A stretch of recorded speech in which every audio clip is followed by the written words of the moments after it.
Well, I don't know what to talk about today. Tomorrow is the inauguration. It is 9:02 p.m., January 19th, 2021, and tomorrow is January 20th, the inauguration of President Biden. Today, I saw both President Trump's farewell address as well as First Lady Melania Trump's farewell address. Trump's speeches recently. His speeches have a very different tone from his comments when he's caught speaking, on the tarmac or something like that. Trump has a very uh, discernible manner of talking and thinking about things, and it becomes obvious when somebody else is speaking through him. Um, there have been more of those that I've noticed recently, more of those moments of people speaking through him. This was one of them. It was a conversation of calling for unity. Well, for one, it was an enumeration of the many successes of the Trump administration. And many of them were given in superlative terms instead of quantitative terms, ordinal as compared to statistical. So, obviously those will resonate with people that already have those feelings about things, and they will not resonate with people who don't have those feelings about those things. So, the the Declaration of Victory was not a moment of unity. However, there were calls for unity throughout. Um, the overall tone and demeanor, I would say, was more professional. As I had mentioned, uh-oh, obviously not written by him, um, but also the general calls for unity were buttressed by, here's all that we accomplished. Also, here's unity. Also, what we are and what we stand for is not going away. And that I very much believe that whatever it is that the Trump movement was about is not dissipating as a result of this this moment in time, this inauguration, the transition of power. What form the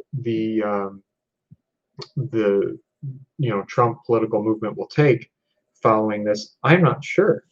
Uh, I have to finish my current book um, so that I can go on to some other ones that might give me some idea of what that might look like. Uh, so anyway, tomorrow's the inauguration. Do I expect a lot of craziness? No, I don't expect a lot of craziness because there are something like, I don't know, 25,000 or more, um, armed military in the Capitol. The whole area surrounding the inauguration has been utterly locked down. Um, that itself is not a great sign to me. It started off as a great sign. I think seeing that and knowing that after seeing the events of January 6th and knowing that this was one of multiple things that were likely to happen, and that these things had support in high places, and were not just going to go away overnight. The fact that we started doubling down on security measures really made me feel good because it's like, okay, this is a signal to renegade political factions who are not for representative democracy, will be pushed away just out of a sheer show of force.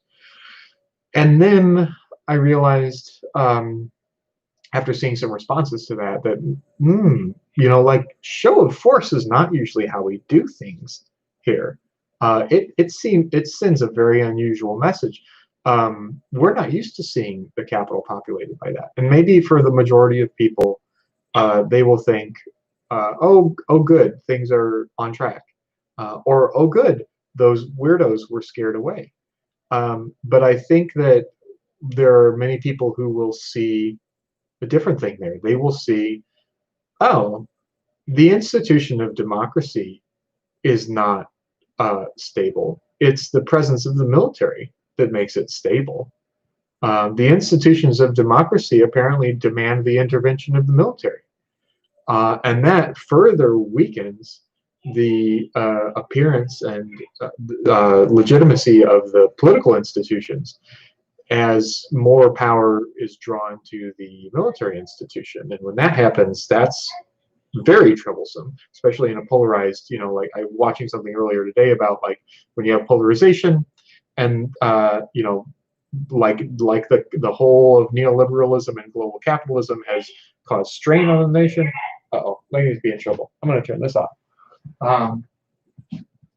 You have people going off to the edges. You have people who are saying on the left, we should invest more in our infrastructure that serves the poor. We should cap the ability of super wealthy private interests to extract wealth from our society and bring people out of the middle class down to poverty. We should reinvest in infrastructure. We should, like that kind of thing. We should do these things to address the challenges.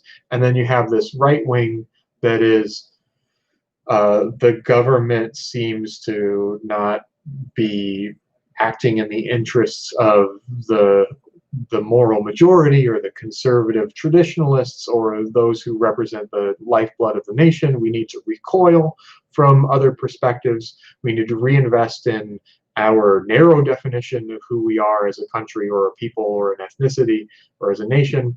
And we need to turn swords out toward people who don't represent that core demographic as a way of healing ourselves. I obviously am of the opinion that latter one causes more problems than it starts, and we've successfully implemented the former in this country in the past, where we've reinvested in infrastructure in response to some wildly inappropriate extractive practices in the economy through capitalists.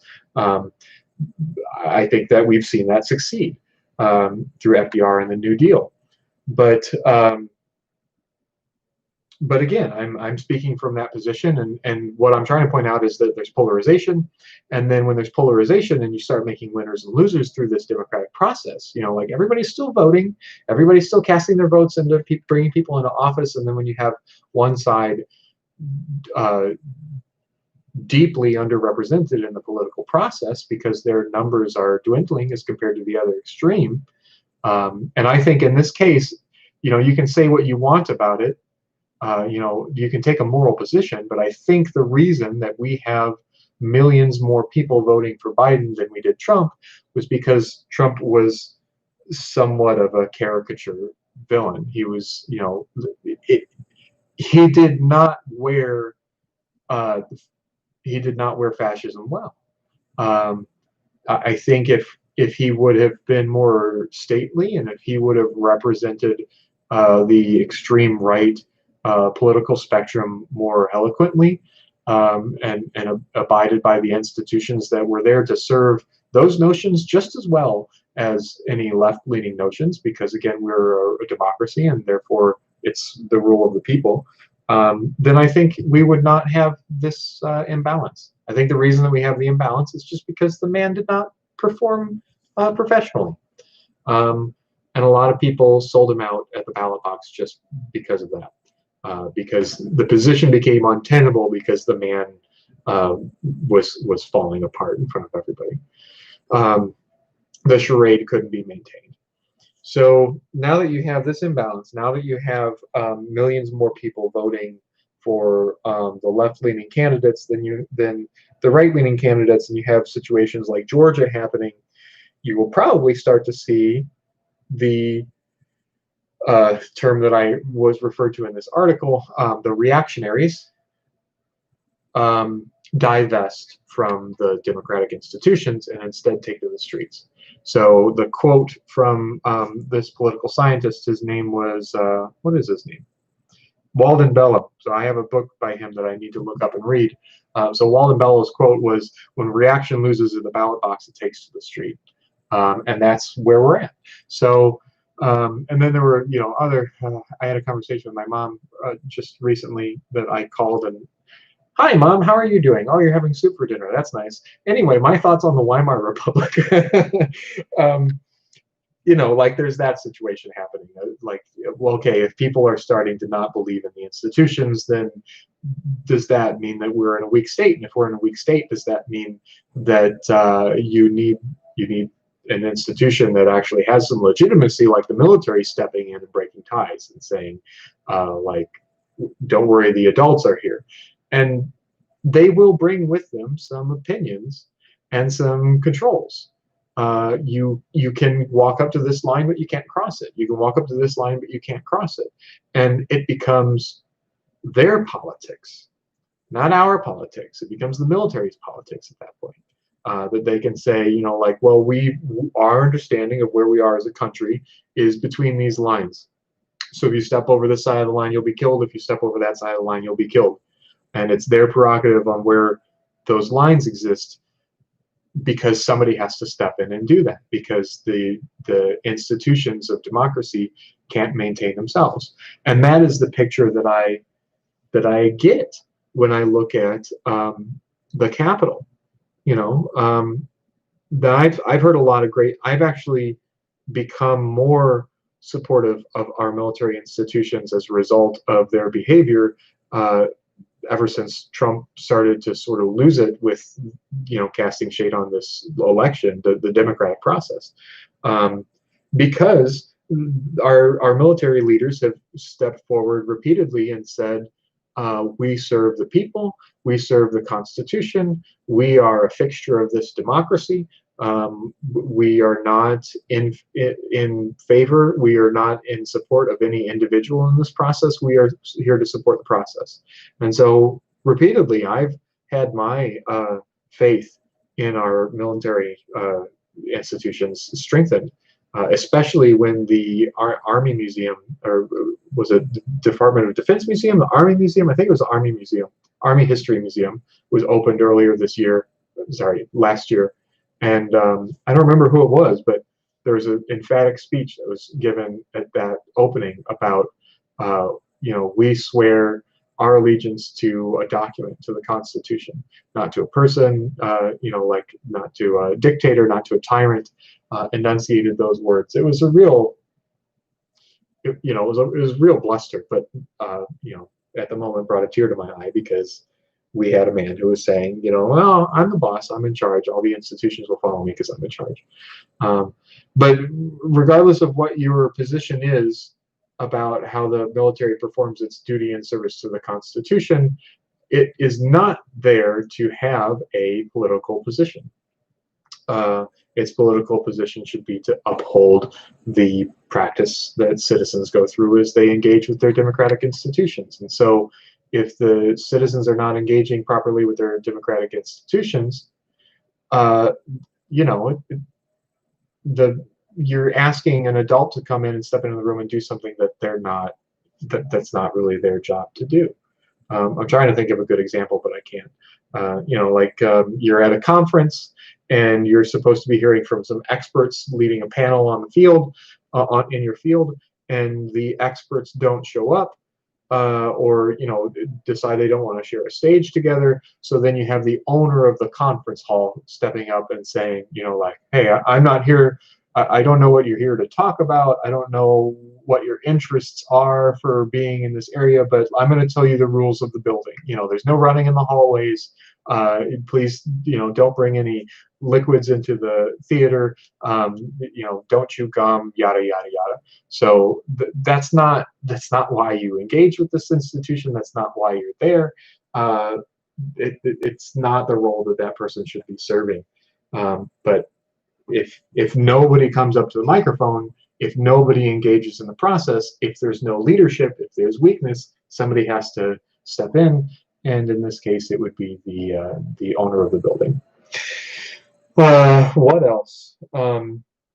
Did I talk about one of the things in that article being the idea of transnationalist capitalism, or the transnationalist capitalist class? So one of the things that I'm really tired of talking about is economics, not just economics.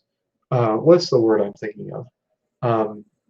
There's another word that's very similar to economics, but it means the way that you thinking of the world in terms of economics.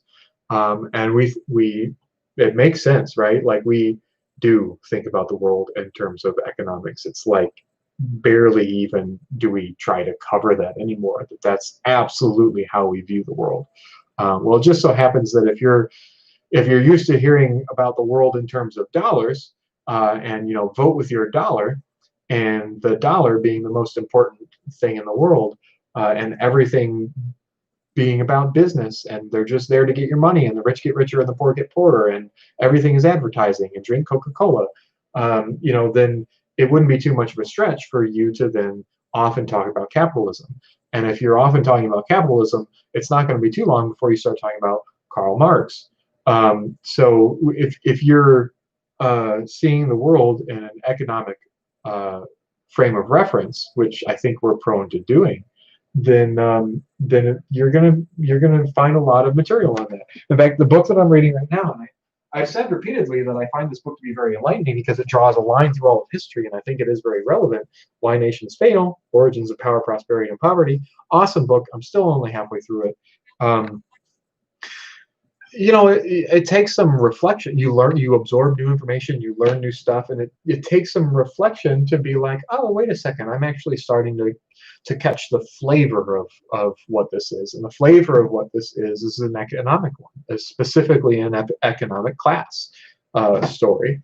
It's the story of the inclusive institutions and nations and the extractive institutions and nations. The times in which the economy of the nation was there to serve everyone equally, and we all had an equal say in it, and it was all great. And we had both an inclusive economy and a democratic government. And then there were times when you had neither, and you had very extractive institutions where the extreme few owned everything, and the many lived in relative poverty, or extreme poverty. So that's the description. I think I'm going to get to the end of the book, and it's going to say, and that's why we should have pluralism, and that's why we should have democracy, and that's why we should have heavily regulated industries, and that's why we should have I don't know, a whole bunch of other safeguards that keep the wheel from spinning off in either direction. I see the usefulness of describing the world in that way. I do. I really, really do. But I'm starting to get irritated that it's the only lens that I'm being presented in the things that I see and read. It's not the only lens. It is a model. It's not the model.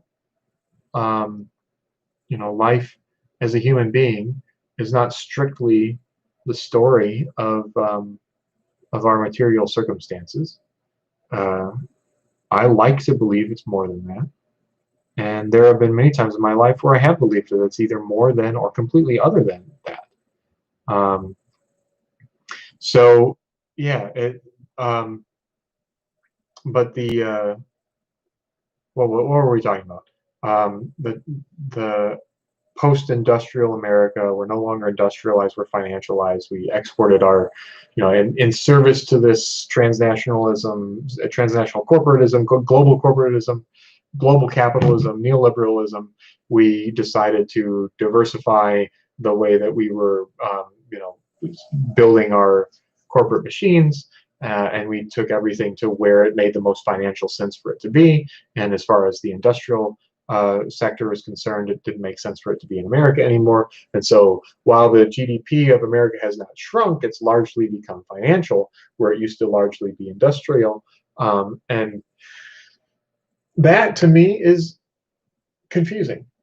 I'm working on that. If our economy hasn't shrunk, but instead has moved away from an industrial economy to a financial economy, and that means that we deal in things like futures and investments, it's not so much working hard to have an output. That happens elsewhere. What we do is we take capital and we put it on the table, and it's a risk-reward equation. That's finances is risk-reward.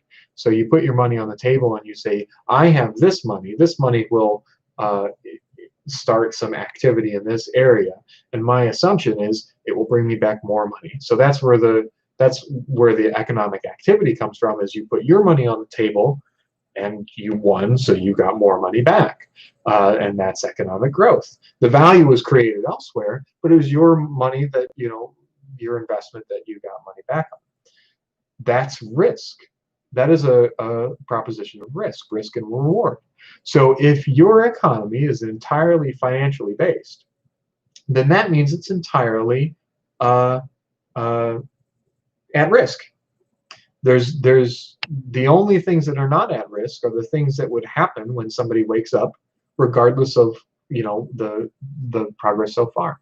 So if somebody every day wakes up for 40 years and does their job and produces a widget, that's not risk. That's them manually adding value to the process. But if it's I'm going to put my money out there and we're going to see what happens, then that's risk. And if your entire market is financial, then your entire market is risk. And that's why when we have a crash, we have everything crashes. And that's why we have too big to fails, is because if things go south in the actual value production, the actual marketplace where real work is done and real value is produced, then this secondary market that exists in a bubble that's nothing but futures and investments and financial decisions becomes affected by that and shrinks and contracts, not by any fault of their own, except for it is their fault because they made some risky bets, right? But that's going to happen. You don't always win. Then this fluctuation over here is going to be completely divorced from anything that anybody in this entire economy is doing.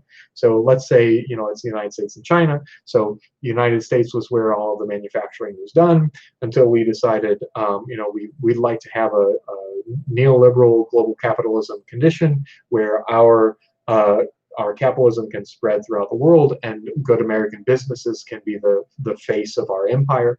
And so we made these arrangements where they could go throughout the world and spread the good news of capitalist empire. And they found this place where they could really sink their teeth in and build an industrial capability. And so all of the things regarding industrial production were outsourced over here, and that left this as just being the place where money comes from and goes to. So this country provides the money to this country so that it does some work and gets its business running, and then the profits are brought back in double or triplicate because of the original investment. So then this country is doing well and this country is doing well, and they're all moving up together. But then if something happens over here where the material conditions of the production change, then I hate this. The means of production, are something is being fiddled with over there, then these people get fiddled with too, and there's nothing they can do about it. They are fully at the mercy of anything that changes. So this wholly financial market, this wholly financial economy is subject to any changes over here, even though they didn't involve themselves in making those changes. So that means, if something bad happens in China, then it happens here too. Just that's the way it is. And our entire workforce could be doing everything right, and we'll still have these market fluctuations because of conditions elsewhere, because we are no longer the means of production. So then you have situations where we get too big to fail, right? So okay, everything collapsed. What do? Do we just close the economy? Do we say America's gone bankrupt? Or do we just say, oh, it didn't happen, because it's all fake anyway, it's all phony. So we don't really do anything here. We just put money on the table and it comes back as more money. So if the money all disappears, can we just put the money back on the table? Can we just put new money back on the table and pretend like it didn't happen? And I think we did at least once do that. And so that really, I would like to leave this as a question. I think I know the answer. I'm not certain I know the answer. But if the people sitting at the poker table making bets are not actually responsible for the risk of the game, because the game is a game of risk, who is responsible for the risk? Where did that money come from? When they lost everything. So in the movie Casino Royale, I'm probably both, but I'm specifically talking about the new one with Daniel Craig, James Bond. When he loses at poker, whatever they're playing, Texas Hold'em, I don't know, and he bets everything because he thinks he knows what the bad guy's tell is, and he loses. That's it. It's game over, right? Because that was his choice. He was the one at risk, and he was the one with the resources, and he took the risk and he lost. So he lost his resources and he can't play the game anymore. Well, his home agency, was it MI6? Great Britain won't pay for him to re-enter the competition because at that point he's funding terrorism, they say. So no, you're done. Go home. And it's the American agent who's also there who says, look, you have a better chance than I do of winning this, so we're going to give all of our resources to you. So the Americans bail out James Bond, who took the risk and lost, and they bail him out and give him his money back, and he's able to continue playing, and he plays better. So whose risk was it? Well, I guess if James Bond can play and lose and still keep playing, then it's not his risk, right? It's not his risk. Ultimately, the American was the one who paid the money to allow James Bond to re-enter. So is he the one that's assuming the risk? Well, I don't know, because we're talking about a fictional movie, and these people don't really obviously they're all there on some kind of tax dollars because they work for public institutions. So in that fictional universe, I guess it's the taxpayers who absorb the risk for James Bond to go play poker at Casino Royale, and then it was the American taxpayers who took the risk of him winning a second time when he lost the first. So did they absorb the risk? I don't know. At some point it becomes too abstract. You're not talking about economics anymore. You're talking about institutions and governance and nations and agreements and ideologies. So it's almost like that risk has a conversion factor in ideological foundations instead of economic foundations. Weird, right? Because at some point you have to be like, all right, well, this is paper that we print and assign value to. We live in a society, yada yada yada, whatever. Right? It doesn't matter, right? Until it affects somebody, then it matters. So the whole thing is made up. The points don't matter, and don't look at the man behind the curtain. But these things have real consequence because they are real, and they are ideas made real. I don't mean to challenge the entirety of the concepts of industrialization and financialization and globalism and neoliberalism and wholesale replace them with something different, because like I said 5 journals ago, I'm not ready to put an idea out there because that implicates you in an extreme amount of responsibility for how people live under the ideas that you create. I am just trying to out loud understand these things as I'm wading through them. There's one more thought. That's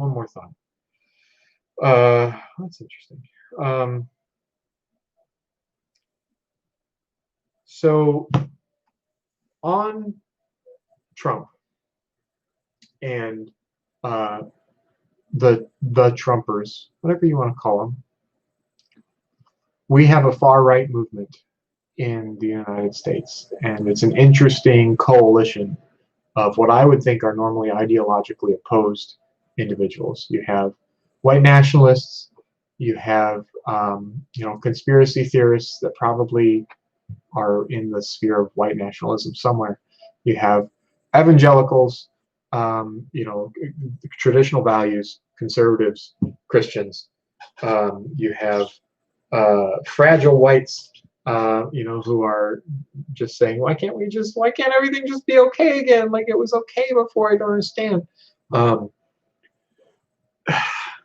it's a weird combination of people. Um, on the left, you have also extremes, and both of these are happening because there was this coalition following the end of history that we were going to move toward global capitalism, and that was the way of things. And our American corporations were going to lead the charge. And don't worry, it'll all work itself out at the end. Which probably is one way of putting trickle down economics. I'm not sure. But it wasn't just Reagan, wasn't just the Bushes, wasn't just the Clintons. It was all, both parties, the whole institution. We're moving forward. We're going to lead the world. American exceptionalism and Coca-Cola is God kind of thing. I keep blaming Coca-Cola. What do I have against Coca-Cola? That's weird. That's a weird scapegoat. AT&T, Viacom, Disney, Amazon, Walmart, Microsoft. Take your pick. I don't know, but they are they're the ones that are going to carry the banner of what we stood for. They're going to inherit the legacy of the United States of America, this great experiment, this democratic republic, this of the people, by the people, for the people, this individual liberties, life, liberty, and pursuit of happiness, inalienable rights. They will be the ones to carry our legacy out into the globe, and really live and inherit American exceptionalism at a global corporate scale. Those politics are just not tenable anymore. Like it's just it's lost on people because people are not experiencing sufficient financial success. People are not feeling like they are exceptionally wealthy as a society, and they're really not feeling like it's, let's take this on stage and serve the whole world. They're thinking, should we fix some stuff? But what gets fixed and how depends on where you are on the political spectrum. On the one side of the political spectrum, like I said, it's we need to put some guardrails on things. We need to reinvest in our infrastructure. We need to support the middle class by lifting up the lower classes and putting a cap on freedom and private interests. And then on the other side, you have, well, it's the fault of people who don't look like me. And we had both of those movements. We had Bernie Sanders and we had Donald Trump. So on the left, Bernie Sanders came in a historically not popular position, which is we're going to go more the route of democratic socialism. It's been a long time since we've talked about those words in the United States, even though last time we talked about them, they were implemented to pretty good effect.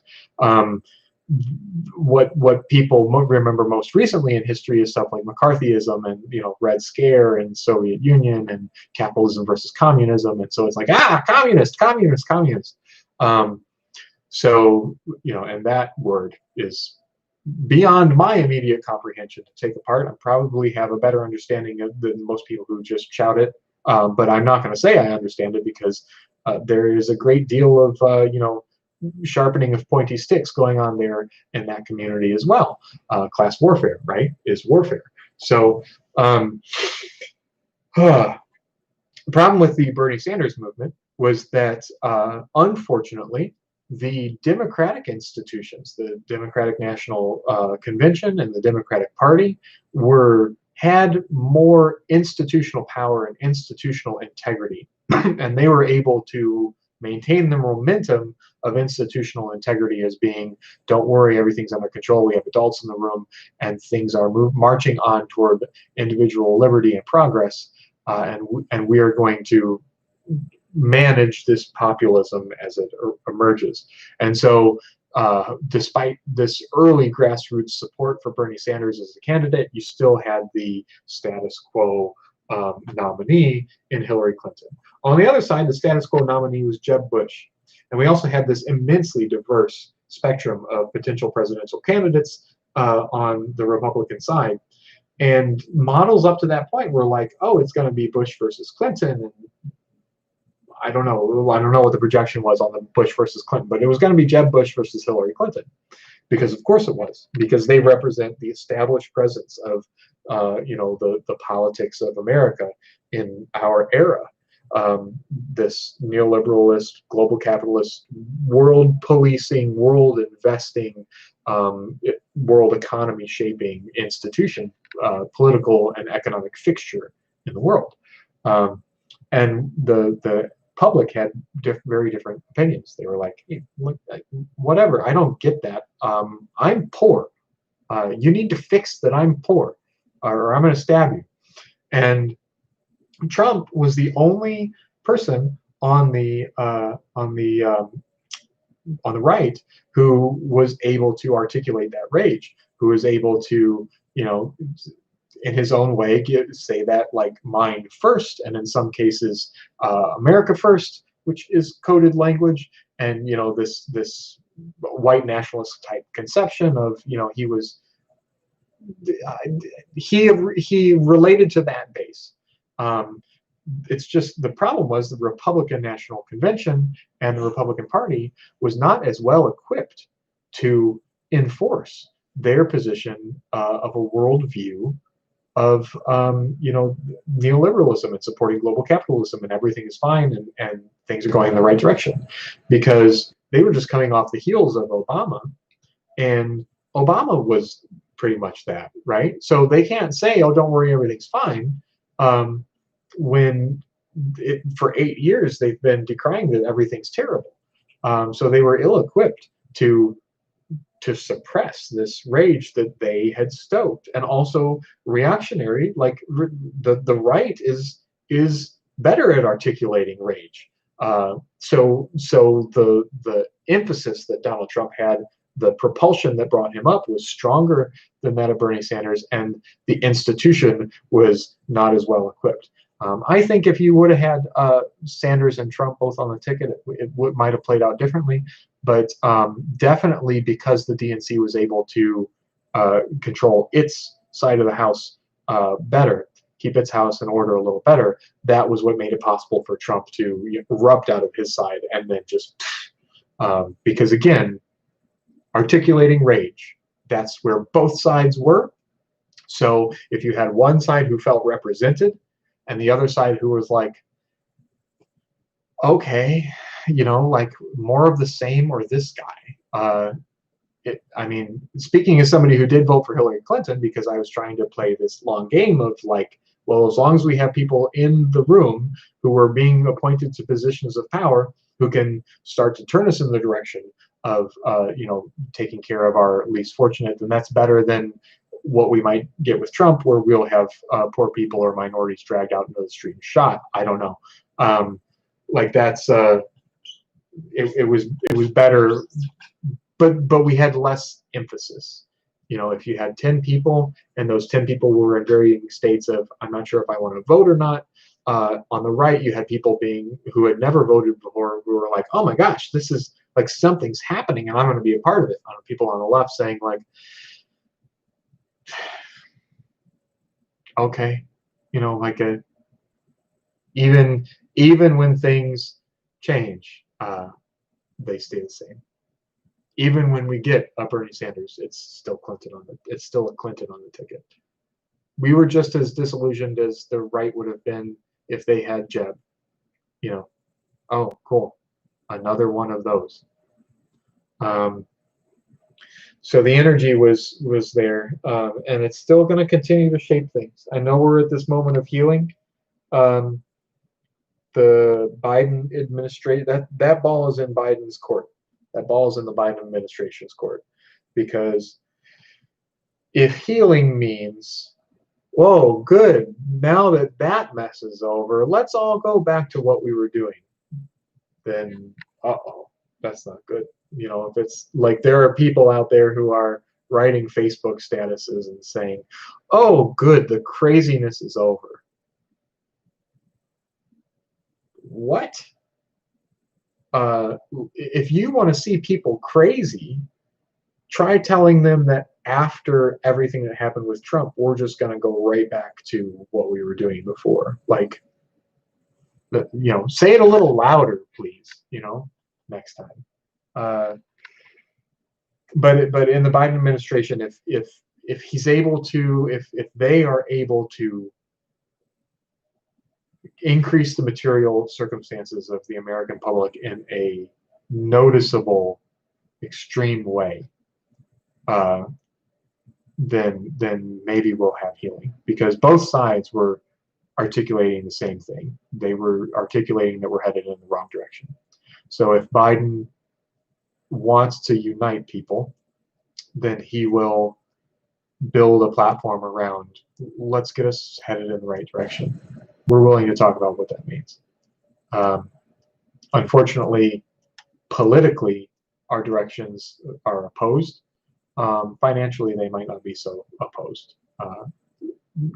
Help the people get back to a position of financial stability so that they can raise families again, and own homes and open businesses, and then maybe you will have calmed this movement of rage, and you can get back to talking about the intellectual differences in politics, as opposed to I'm mad as hell and I'm not going to take it anymore. But that being said, even though I do feel like the onus falls on the Biden administration to demonstrate what this unity is, and that the only wrong answer is to go back to sleep, to hit the snooze button, there still exists this active right-wing political body out there, and they are disinclined to believe in their democratic institutions, their state institutions. That's a challenge, because again, there are people around the world who are going to do what they can to feed into that. I'm absolutely confident that we would not be where we are if all of this, outrage against our democratic republic from our citizens was made in the USA. I'm pretty sure that outrage was in some part manufactured overseas. Like we just happen to have people introducing some anti-democratic messaging into our public forums, where people are already expressing some general rage. Yeah. So what happens there? I don't know. I'm fortunate to say that I don't feel as if my life will be immediately, individually, personally threatened by that movement. My life is not going to change until that movement has a larger political voice. However, there will be people who don't look like me around the country, around the nation, who will be in immediate, individual, personal danger as a result of this movement, despite whether it gains political traction on a national stage. There are people who will be martyred because of this movement. Somebody is going to get mad, and they're going to do something because they lost, and because they don't believe in their country anymore, and because they don't understand democracy, and they don't understand pluralism, and they're scared, and they're angry, and their guy lost, and their guy's probably going to jail. There are people out there who are probably in danger, and we'll see that play out in the coming years. What do we do, man? That's like, and the problem is that problem is not a problem of this related to the solvency of democracy. That is a problem strictly related to the well-being of our citizens. And if we've demonstrated in the past that if that's all it is, then we'll let it run its course.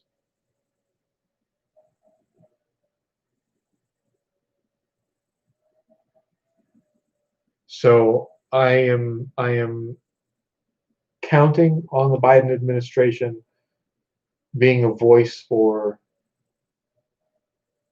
the general unarticulated rage of the decreasing material circumstances of the citizens of the United States, turning that around.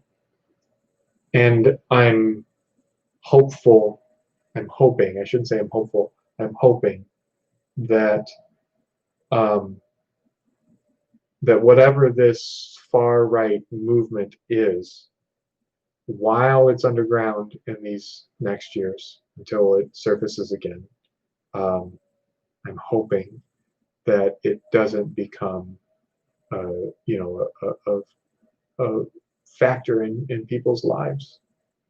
They'll be back. They'll be back. But in the meantime, they're going to go back to their hometowns, and they're going to make life very difficult for people in their hometowns. And that's not going to be a problem with national security until they arrive back on the national scene. It's just going to be isolated incidents like it always is. A non-pattern.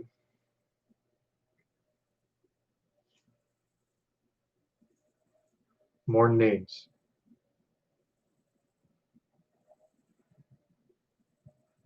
That took a turn. I'm not sure what I was meaning to cover tonight, but those are the things that I'm covering because I'm done. I want to walk away from this for now. I wish I had an answer. I wish there was something that I could do. Wish there was something I could do. On the one hand, you have our country needs to do something to alleviate the experienced rage, or I hesitate to say the word suffering, but the material circumstances that put them in a state of despair. You know, like it should be possible for people to have health care. It should be possible for people to have medicine. It should be possible for people to have homes. It should be possible for people to raise families. It should be possible for people to have houses, travel to work reliably, either vehicle or public transportation, depending on what their circumstances are. Like, people should be able to live lives, and everybody's quality of life seems to be going in the wrong direction. Life expectancy seems to be going in the wrong direction. Health seems to be going in the wrong direction. Wages seem to be going in the wrong direction. That all needs to be fixed immediately. That all needs to be fixed immediately. And in addition to that, we have vulnerable segments of the population who, as a result of the pervasive rage, are uniquely vulnerable to politically motivated violence, which is its own problem. And we can't just wait for that to go away. Yes, we need to make everybody better, but also while they're upset, we can't just let them go do what they want. We can't just let them go take out their rage on their fellow citizens. We need to intervene preventatively in those cases. And I have no idea what the institutions would be to do that. I'll tell you what it is not: law enforcement. It's not them.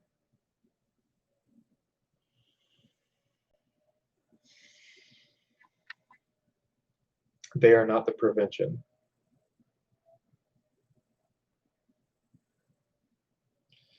Okay. Now I'm going in a place. All right, I'm going to cut it there. Again, disclaimer: this is my journal. Okay, this is where I put my thoughts. This is how I process stuff that I think throughout the day and that I learn throughout the day. I'm not here to have a position on something. I'm here to process information as I receive it. And someday in the future, I can go back to this and I can see this was my thinking at the time. This is what I remember about that thinking, but this is what it was when I was experiencing it. And it'll help me be more honest in remembering these experiences. Okay, thank you, and good night, and see you tomorrow.